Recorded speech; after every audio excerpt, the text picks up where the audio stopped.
So in 1991, I had a photojournalism internship with the Associated Press when I was in college. And one of the lessons I learned from the photographer I spent time with was, when you're a photographer and you're on a scene that becomes very emotional, you should not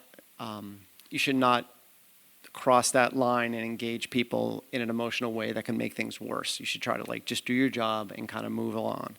And it was a lesson that kind of stayed with me for a long time. And, when I had my first part-time job when I was in Chambersburg, the first weekend that I ever shot my first spot news was a fatal car crash, and someone threatened to shove my camera up my ass if I didn't stop taking photos.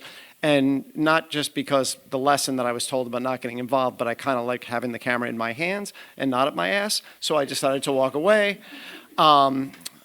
And then there were times when I came to York and I was a photographer here where I was taking photos at a fire, and a police officer, I was laying on the ground taking photographs, and a police officer grabbed me by my ankles and dragged me on my stomach to get me, because he said I had crossed the line, the literal line of the yard, even though I had permission from the fire chief.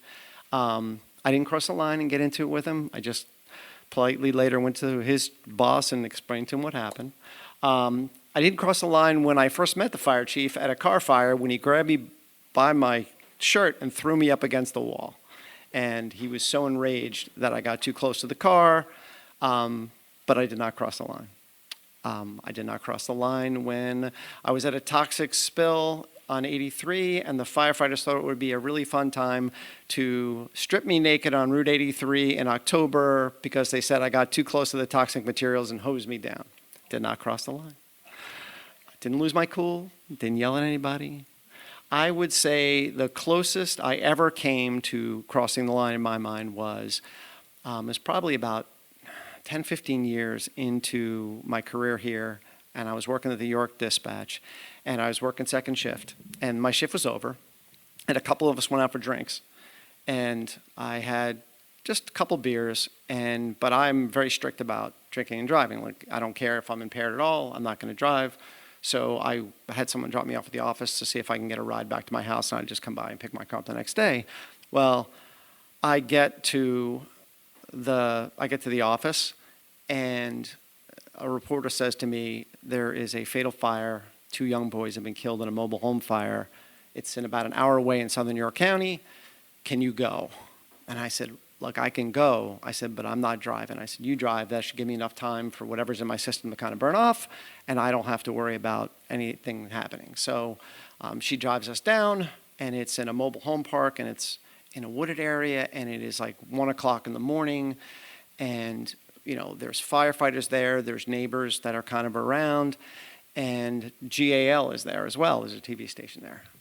And I'm standing there, and I, look, as many times over the years that things have happened to me physically, I've been pushed, I've been punched, I've been shoved, I've been spit on, I've been cursed at, all those things, I never really realized how much the button for me was people challenging my character, challenging who I was, without knowing me. That, for some reason, just became like a quick button for me.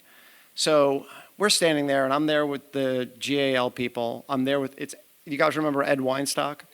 Yeah. Everyone knows Ed. You either love or you hate Ed. I loved Ed. But we're standing there, and I'm there with him and his photographer, the videographer, and I'm there with the reporter, and she's interviewing people. And someone says to us, the coroner comes out and says, we're about to take the boys out of the house.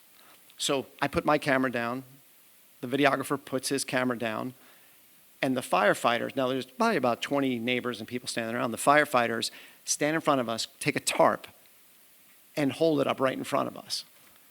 Not anybody else, just us. And I look at the firefighter and I said, what are you doing? And he says, well, we don't want any photographs. We don't want any video. I said, first of all, I said, our cameras are down. I said, second of all, I said, we would never, ever. I said, you can search through newspapers for as long as I've been here. We've never photographed a dead body. We've never videotaped a dead body. You don't see those things. I mean, you may see tarp and covers, but you will never, ever. And I said, what makes you think that we would break that to photograph and videotape 2 young dead children? And the guy looks at me and he goes, we're just doing our job. I said, the fuck you are? I said, what you're doing is You're presenting to these people that we're the kind of scumbags who would photograph dead children, and we're part of this community. And I'm like, I didn't realize how fired up I was getting. And it's 1 o'clock in the morning. And suddenly, I notice people are kind of looking. Next thing I know, about a dozen firefighters step up on us. And they're like, "You got a problem?" And I start thinking, I'm going to get into a fight, like a physical fight with about a dozen firefighters while there's dead children over there, people watching, and my only backup is Ed Weinstock.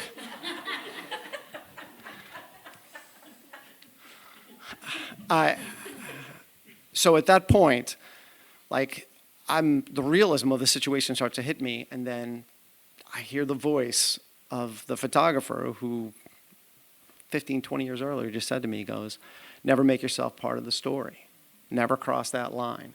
And I looked around and I just thought to myself, this scene is bad enough as it is, and the last thing I want to do is cross that line and make things worse.